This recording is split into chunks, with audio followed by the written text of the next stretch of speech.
네, 여러분 안녕하십니까. 박찬종 변호사님 모셨습니다. 어서 오십시오. 안녕하십니까. 네. 지금 윤석열 대통령 지지율이 추세가 굉장히 심각하게 하락하고 있거든요. 이 지지율 괜찮을까요? 여론조사 기관이 아주 다양하고 그리고 뭐 친문재인 측에서 일하다가 여론조사 기관을 만든 그런 기관도 많이 있고, 많습니다. 근데 어디라고 말 안 하겠는데, 네. 그리고 그런 가운데서도 지난 대통령 선거나 국회의원 선거의 결과를 정확히 비교적 예측한 여론조사 기관은 갤럽입니다. 네. 그 갤럽이 지난 금요일 날 발표가 32% 국정 지지율이 데드 크로스로 이미 넘었었지요. 네. 그 오늘 지금 금요일 지금 한 11시 가까이 됐는데 오늘 어떤 결과가 나올지 모르겠으나 저는 지난 주일에 조금 상승했지 않나 싶은 그런 생각이 있는데 여전히 아마 30%대일 것이다. 그러니까 우선 당장은 야당이 이를 만만하게 보고 그 원내대표가 국정 연설에서도 탄핵 문제를 끄집어내거든요. 탄핵하겠다 이게 아니라 이렇게 되면 탄핵의 길로 갈 거 아니냐 뭐 이런 얘기를 꺼내고 개별 국회의원들도 정신적으로 탄핵 사태가 발생하고 있다 이런 얘기를 하는데 이 야당 주사파 강경파들은 이 탄핵 DNA를 갖고 있는 것 같아요. 박근혜 탄핵 지난 일이지만 저는 박근혜 탄핵이 그게 대통령에 대한 탄핵이라고 하는 것은 대통령의 행정 행위가 헌법과 법률에 위반되고 첫째로 그리고 그 위반 내용이 국정의 심대한 문란과 농단을 갖고 온 결과가 있어야 탄핵이 되는 건데. 탄핵이 되는데 너무 그때 문고리 3인방이 바로 했다. 요거만 그런 것 같거든. 그게. 그러니까 그거 뭐 문재인 정권 그 대비하면 탄핵 사유가 뭐 아무것도 아니죠. 이미 여러 개 발생했다고 봐야죠. 그래서 누구 말 맞다나 이 민주당 좌파 강경파들은 탄핵을 원님 재판쯤으로 생각하는 것 같아. 나는 적결 심판 정도로 생각하는 거 아닌가 싶어. 적결 심판. 도로교통법 위반하면 적결 회부되잖아요. 자, 그러나 그런 말이 나올 정도로 반대파에서 하고 있다. 이런 점에서는 국민의힘당 소속이 아니지만은 지난 대통령 선거를 좌파와 우파의 전쟁, 종북 주사파 친 김정은 정권을 종식시키고 연장을 반대해야 된다 하는 제야 세력의 일원이었던 나의 입장에서는 이게 심히 언짢고 약간 불안한 것을 이제 느낄 수밖에 없다. 올라가겠죠 지지율이. 괜찮겠죠. 너무 뭐 그 신경 안 써도 자기 가는 대로 가고 의미 있는 사람 수사 결과가 나와서 포토라인에 세우고 처벌하고 그러면 뭐 문제 없겠죠. 윤석열 대통령에게 저는 이 방송을 통해서 지금 이 순간에 오늘이 취임 70일입니다. 2달 잠깐 전에 했으니까 이 결과에 당황하실 필요 없어요. 당황하실 필요는 없으나 그러나 이것을 주목하고 이것을 극복하는 대책을 세워야 되는데 첫째로 민심이라는 게 조석변이란 말이 아침 다르고 저녁 다르고 동시에 이것은 사소한 일에 민심이 민감한 반응을 보여가 이렇게 상승 기류를 탈 수도 있고 급격하게 하락 기류도 탈 수 있다. 최근에 사소해 보이는 것으로 이 지지율에 영향을 준 것을 한 2개를 꼽으라고 한다면 지난주일에 송옥열 공정거래위원장이 스스로 사퇴를 했거든. 저는 그 사람이 왜 사퇴인지 나는 이해가 안 가요. 12년 전에 서울 북가대학 전문대학원에서 신입생 환영회를 하면서 술 취한 김에 뭐 이런저런 얘기했다는 거는 조금 야한 얘기를 그때도 사과했고 계속해서 사과했고 그래 그거는 일단 사과한 거로 넘어갔는데 본인이 내가 능력이 없을 것 같다. 그 직책을 감당하기에는. 그걸 이제 상법 전문가고 그러니까 능력이 없는 게 아니라 능력이 있어 보이는 사람이에요. 그런데 세 사람 낙마하고 이게 4번째니까 장관급. 그 많지 않은 거죠. 문재인 대통령 초기에 비교해보면. 그런데 이제 기자들이 이게 출근길 약식 회결에서 이런 계속 낙마가 있다. 세 사람 다음에 4번째 요거 뭐 시간 간격도 있는데 계속 낙마라고 하니까 심정적으로 좀 빨끈한 것 같아. 문재인 정권하고 비교해봐라. 내 정권의 장관들이 그보다 훌륭하다, 못하느냐. 뭐 이런 이래버렸단 말이야. 그게 조금 영향을 줬죠. 그게 영향을 줬어요. 네. 그걸 그때 모범답안은 이게 무오류라야 되는데 이 검증이 조금 더 성찰하겠다. 네. 그래서 앞으로 네. 철저히 하려고 해도 역시 어려운 점이 있다. 그러나 노력하겠다. 이러면 뭐 그럼 시비거리가 되지 않는 것이죠. 요런 거 사소해 보이지만은 대통령의 말이 이만큼 민심에 이게 파도에 올라가면 네. 작은 쪽배도 크게 흔들릴 수 있다. 네. 약간 오만해 보인 거죠. 우리는 이제 그거 시원하게 받아들이는 사람도 있는데 저쪽 중도라든가 저쪽 사람들은 그걸 오만하게 본 거죠. 네. 그다음에 말이 화근이 되는 경우거든. 이런 경우가. 또 하나는 측근 이른바 윤핵관의 두목인 권성동 원내대표의 최근의 실언은 앞에 대통령 그 말보다도 더 아주 충격적으로 영향을 줬어요. 네. 뭔가 하면 이 자기하고 친한 사람, 강릉 지역의 출신 지역의 친한 사람의 아들을 이제 구급 비서실 행정직이 그러니까 행정관이라고 할 수 있죠. 행정직에 행정요원이죠. 채용이 되는데 이게 뭐 이렇게 이제 뉴스에 뜨니까 본인이 이런 말을 해봤어요. 나는 처음에 7급으로 추천을 했다. 그 장제원 당시 비서실장한테 추천을 하고 내가 압력을 가했다. 그런데 9급으로 이게 채용이 됐다. 내가 압력을 가했는데도 9급이 됐다. 이런 얘기야. 그런데 그 9급은 그 다음 말이 중요한데 9급은 일반 공무원, 공채된 공무원보다도 월급이 10만 원이 적다. 이래버렸단 말이야. 그러니까 이게 말이 이게 그러면 윤석열 비서실은 이렇게 몇몇 사람이 짜고 다 해먹느냐. 이렇게 되어버리고 일반 국민은 9급 공무원을 보기 위해서도 얼마나 많이 15만 명씩 공부하는데요. 응시를 하는데 그래 뭐 7급이 안 됐다. 내가 압력을 가했다. 그런데 9급이 됐다. 9급은 뭐 일반 공무원보다 월급이 적다. 이렇게 하니까 이 사람들이 도대체 이 천상에서 노는 사람 아니냐. 이런 인식을 줘버렸단 말이죠. 그게 결정적이었죠. 그게. 결정적인 영향을 줬는데 이거는 윤석열 대통령과 대통령의 지지율 하락에 대해서 내가 변호하기 위해서 말하는 게 아니라 이건 시청자 여러분들이 이해하셔야 할 부분이니까 이 얘기를 조금 계속하겠습니다. 이게 대통령실 채용 그러면 공직자라 그럴까 그 공무원이죠. 공무원은 공무원법에 신분이 보장된 공무원이 아닙니다. 그럼요. 공무원법에 신분이 보장된 공무원은 징계 처분을 받지 않고는 함부로 해임이나 파면이 안 되는 거예요. 그리고 그 직이 유지되는 동안 이거 연금 연수에도 다 계산이 되는 그 자리인데 대통령실에 채용된 것은 대통령 임기 내 임시직이다. 이게. 그렇죠. 임기 가장 오래 가는 게 대통령 퇴임한 날까지다. 이게. 그러면 다음 대통령이 너희들은 그 자리에 남아라 하는 사람은 남을 수 있지만은 윤 대통령 임기가 끝나면 윤 대통령 때 채용됐던 비서실 직원은 그걸로 임기가 끝이에요. 그 일반 공무원들은 중앙부처에서 지금도 아마 수십 명이 파견되어 있을 겁니다. 파견 명령 내린 그 공무원들은 대통령 임기 중이나 또는 임기 끝나면 원대 복귀해요. 수평 이동을 하거나 상승 이동을 하거나 해서 원대대로 돌아가요. 그러니까 이건 뭔가 하면 농공 행상에 따르는 인사가 주로 되는 겁니다.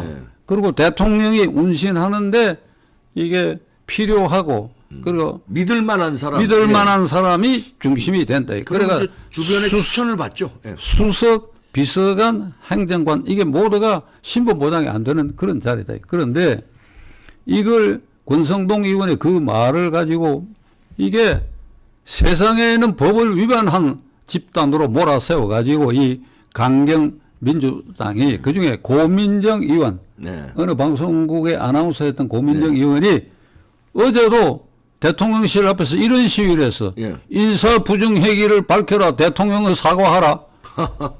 인사 부정은 아니에요. 그게 권성동이 말은 잘못한 거지만 인사 부정은 아닙니다. 고민정 의원은 그러면 공채로 됐나요? 시험을 쳐서 됐나요? 아닙니다.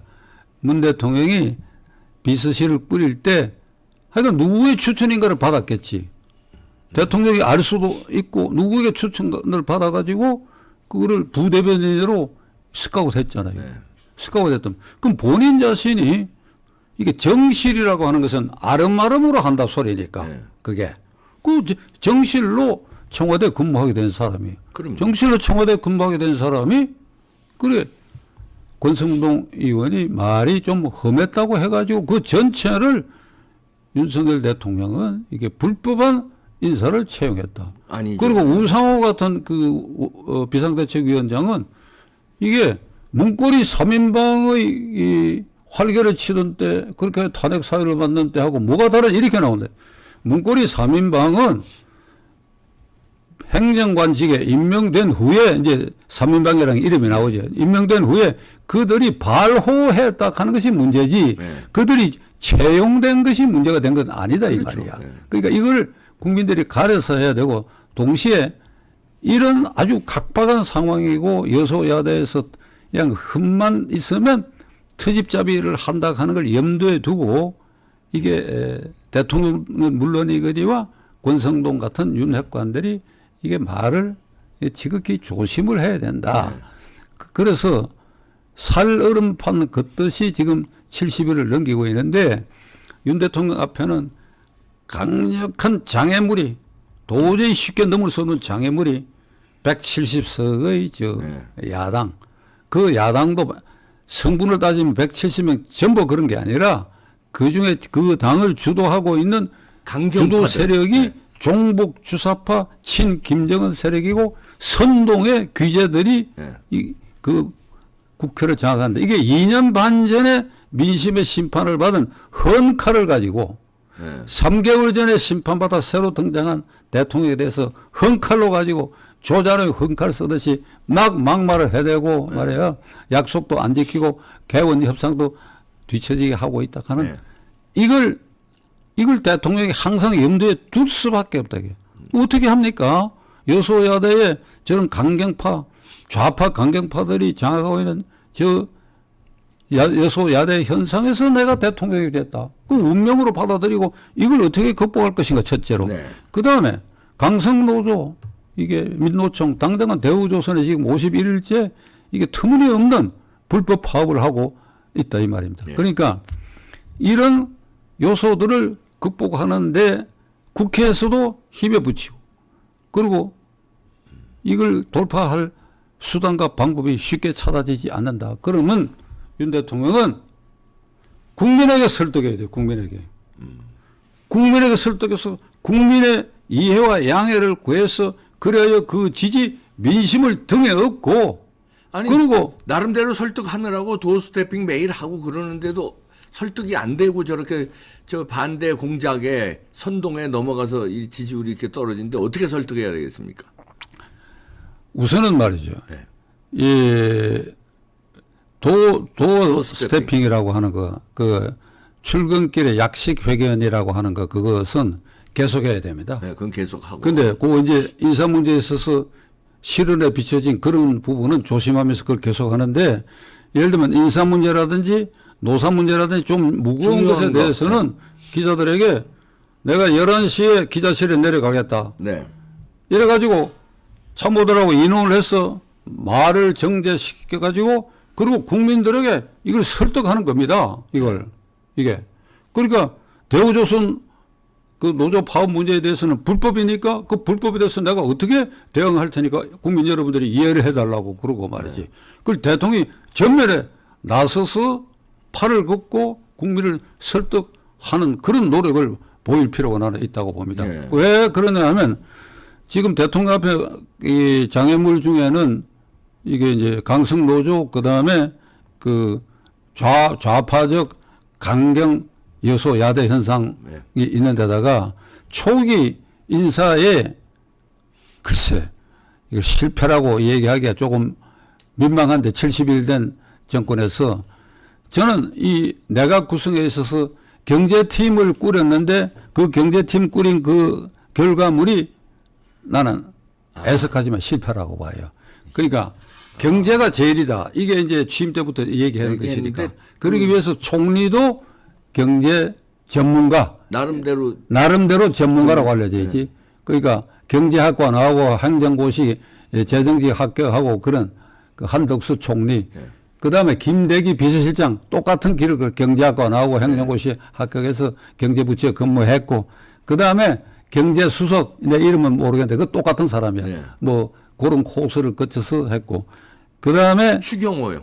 추경호 경제부총리도 그런 네, 코스로. 그렇죠. 그다음에 대학 교수 출신이 보좌관인가 뭐 하나 있다고 그래요. 네. 자, 우선 핵심은 이 4인방이거든요. 한덕수, 김대기, 추경호, 그다음에 이 경제수석 이나 이름을 접했는데 지난 주일에 두 차례 이 사람들이 모여 대책회의를 했는데 이 대표 뭘 내놨는지 아십니까? 뭘 내놨어? 총리가 주재한 대통령이 그렇게 공을 들여서 경제팀으로 만들어가는 그 경제3인방이 내놓은 게 시가 4억 주택, 시가 4억 이하의 아파트에 대해서는 그 은행의 빚을 일부 탕감하고 또 세금도 일부 낮춰준다. 네. 그게 발표문이야. 그 위험한 내 입에서 내가 감정 그대로 얘기하면 이 머저리더라. 위험한 발상입니다. 이 머저리더라. 탕감은 위험한 거예요. 총리, 비서실장, 부총리, 경제수석, 걔들이 앉아가지고 지금이 지금 어느 때냐 이 말이야. 그게 그때 이미 강성노조 그 파업이 40일째 계속되고 있는데 그에 대해서 말 한마디 언급도 안 하고 말이야. 그러니까 그런 정도다 이게. 그러니까 대통령이 답답하니까 이 관계부처에다가 호령을 하니까 경찰청장도 헬기 타고 내려가고 노동부 장관도 현장에 가고 무슨 이상민 행정안전부 장관도 간다. 그러니까 내각의 경제팀 총리라는 자들도 이렇고 나머지들도 대통령이 뭐라고 말을 하기 전에 안 움직이는 이게 인사불통 상태가 지금 돼 버렸다 이거야 이게. 요거를 대통령이 빠른 시일 안에 극복을 해야 돼요. 그래서 대통령이 하도 답답한지 어떻게 극복해야 돼요? 변양균이라는 사람을 경제 고문으로 위촉을 했더라고. 네. 이게 패착입니다, 윤 대통령. 네. 이게 패착이야. 변양균을 잘 아는 사람은 그 사람도 늘공 출신이야. 이게 지금 한덕수나 이게 김대기와 똑같은 코스로 뭐 경제학과 나가고 행정고시 합격하고 경제부처에 있어가지고 노무현 대통령 때 예산처 장관 그러니까 기획재정부 장관하고 그리고 대통령 비서실의 정책실장 정책실장을 했는데 그 사람은 그 뒤에 선거 때마다 책을 내요. 그 책을 내는데 그것은 자기의 존재를 알리기 위한 것이고 동시에 김영삼 대통령 이래의 장관급 장관을 지낸 사람으로서 성 스캔들, 섹스 스캔들로는 최악의 스캔들을 일으킨 자가 변양균입니다. 그걸로 구속도 됐어요. 어느 정도 최악인가 하면 젊은 여자하고 관계가 있어서 참 이게 얘기가 하기 민망한데 있었던 사실이니까 그 조사 과정에 다 드러난 일이니까 장관 지내고 정책실장 할 때에 낮 시간에 외출해가지고 그 여자하고 그 짓을 했다. 근무 시간에. 근무 시간이지. 예. 이걸 이제 경상도 말로 뭐를 했다 아주 직설적으로 표현하고 싶은데 변양규도 경상도 사람이니까. 그러니까 그가 이제 장기형 복역을 하고 나왔어요. 그러니까 이 너울을 벗어야 되겠다는 강박 관념도 있고 이러니까 정권 바뀔 때마다 자기 얼굴을 계속 내밀고 이러다가 이번에 적중한 거예요. 4차 산업시대의 정책의 전환인가 뭐 이런 책을 냈는데 그 내용을 저는 물론 안 봤습니다. 그런데 경제 전문가들이 말하는 걸 내가 전화도 걸고 귀담아 들었더니 이런 얘기입니다. 방향은 잘 하자 이렇게 되는데 구체적 방법이 없어. 그 윤 대통령 그 책을 보고 방향이 잘하자 하니까 그게 현혹된 거 아닌가 그런데. 그러니까 대통령이 당황한 나머지 경제팀도 작동 안 되고 장관도 이러니까 급한 김에 이런 사람을 써서 경각심을 주게 하는지는 몰라도 윤 대통령 이렇게 하십시오. 관직을 부여할 필요 없이 대통령에게 협력할 아이디어를 낼 사람들이 제야에 많습니다. 경제 전문가, 경제 실무 실무 전문가, 이 현장에 뛴 사람들, 이런 사람들 불러가지고 티타임을 갖고 조언을 듣고 거기에서 집합된 의견을 여기에다가 내려 보내라. 이거 이대로 하라고 말이야. 그렇게. 그러니까 그렇게 전문가가 없나? 변양균을 데려올 정도로 참 답답한데요. 지금 그 탈북어민 그건 어떻게 보세요? 근데 그 앞에 윤 네네. 대통령이 네. 이 인수위 시절에 향후 5년 동안의 정책 과제라는 책을 만들어 갖고 네. 이렇게 발표를 했거든요. 국민들 그 기억 못 합니다. 네. 그러니까 지금 70일이 지난 이 마당에 윤 대통령이 앞으로 5년 동안 어떤 방향으로 어떤 문제에 대해서 어떻게 할 것이다 하는 것을 조목조목 국민 머리에 입력을 시켜야 되는데 그게 없어요. 그거 입력시켜야 됩니다. 네. 본인이 직접 설명을 해요. 기자회견을 통해서 기자회견 매일 할 수도 있고 일주일에 한 번도 할 수 있고 이 분야는 앞으로 이렇게 가겠다. 강성노조 문제는 반드시 이렇게 해결하겠다. 그다음에 법대로 처리해야죠, 강성노조는. 아니 그러니까 처리하는 방법 방법. 단계 같은 거 지금 얘기를 해야 돼요. 그리고 아니 집어넣어야죠, 뭐. 앞에 정권의 적폐청산에 대해서 국민들이 지금 이게 윤석열 대통령을 지지했던 사람들이 기다리고 있거든요. 그러니까 이 문제에 대해서 대통령이 어떻게 하겠다 하는 거 이게 로드맵을 지금은 자세하게 지금 얘기할 수 없는 부분이 있을 것입니다. 네. 검찰이고 경찰이고 그 수사팀을 조정하는데 워낙 문재인 정권이 자기들 편으로 덧씌워 놨으니까 이걸 프로 해체하는데 시간이 걸릴 거예요. 나는 이해를 합니다. 그러나 이런 점도 국민들에게 얘기할 수 있는 데까지는 그의 강한 의지를 남겨줄 필요가 있다. 이게 지지율 떨어지니까 이 문제에 대해서 얼마나 만만하게 생각하는지 우상호 비상대책위원장이 한덕수 총리인가를 만난 데서 어제 그저께 네. 한동훈 법무장관한테 얘기해갖고 그 민주당 의원들에 대한 수사 좀 중단하게 하라고. 아, 이걸 공개적으로 얘기할 정도가 돼버렸단 말이에요, 이게. 그러니까 거기에 주눅이 들지 않는다, 나는 하는 거. 네. 그걸 대통령이 말이지. 아, 도어 스태핑도 하는 대통령이 기자회견은 더 안심하고 할 수가 있지요. 안심하고. 그렇게 할 필요가 있다. 네. 그 부분 그렇게 결론을 내릴게요. 네, 알겠습니다.